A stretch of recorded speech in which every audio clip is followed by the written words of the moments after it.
in my company, when I'm capturing videos like what we're doing, um, we have some guidelines that the video topic needs to be narrow, it needs to be deep, it needs to be a lot of things, and I think the most important thing on that that we've learned over time is it should not be overproduced.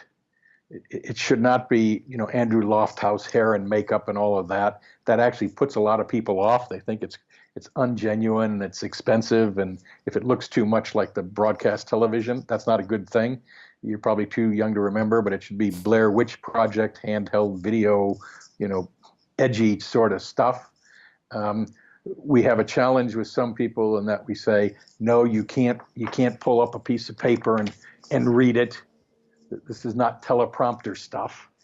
It's got to be able to be genuine, off the cuff stuff. And yeah, if you use some colorful language, I'm sure as an editor you can take the shits out if you want, but sometimes you need to leave those in there because the person's trying to make a point, and if that's their Gary Vee uses a lot of F-bombs, and that's part of his persona, so leave it in because that's Gary. So to come across genuine, it can't be canned, it can't be pre-done. I mean, that doesn't mean you shouldn't look at the questions beforehand and have thought about it. I mean, we're not trying to trap anybody here. But the most important thing is to come across as genuine, because we work with people, and if somebody says, well, I'm not good on camera, well, that's okay. You don't have to be great on camera. You just have to be genuine.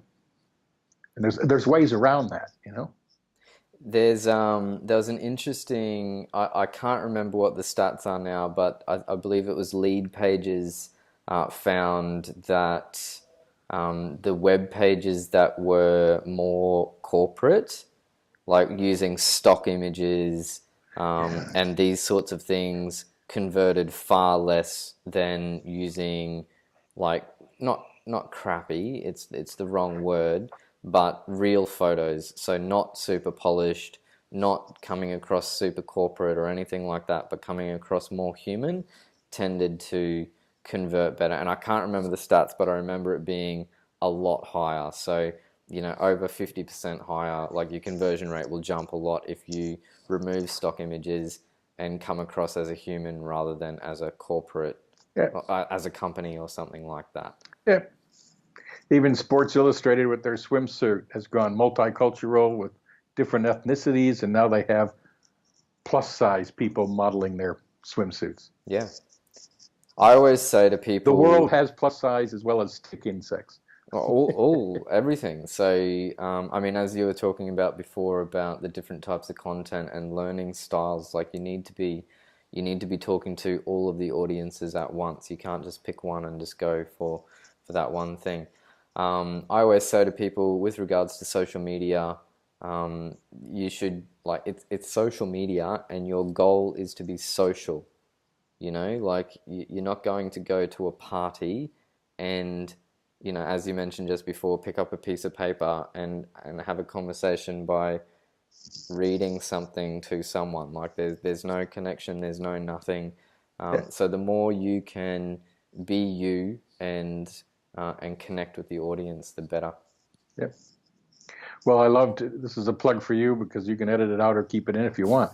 But I loved your video, I think it was for Townsville, where you had the guy on the stunt bike doing all the and I thought, now that was clever because it showcased an area from the mountains to the ocean to the this to the that, but there was a theme that ran through it, which was him on his stunt bike. Yeah. And people would start by watching the guy on the stunt bike, and then all of a sudden go, well, hell, where the hell is he? Oh, geez, shit, maybe I want to go to that place. That looks like a great vacation place. I can go from the mountains to the ocean, this and that, and they got all these different things.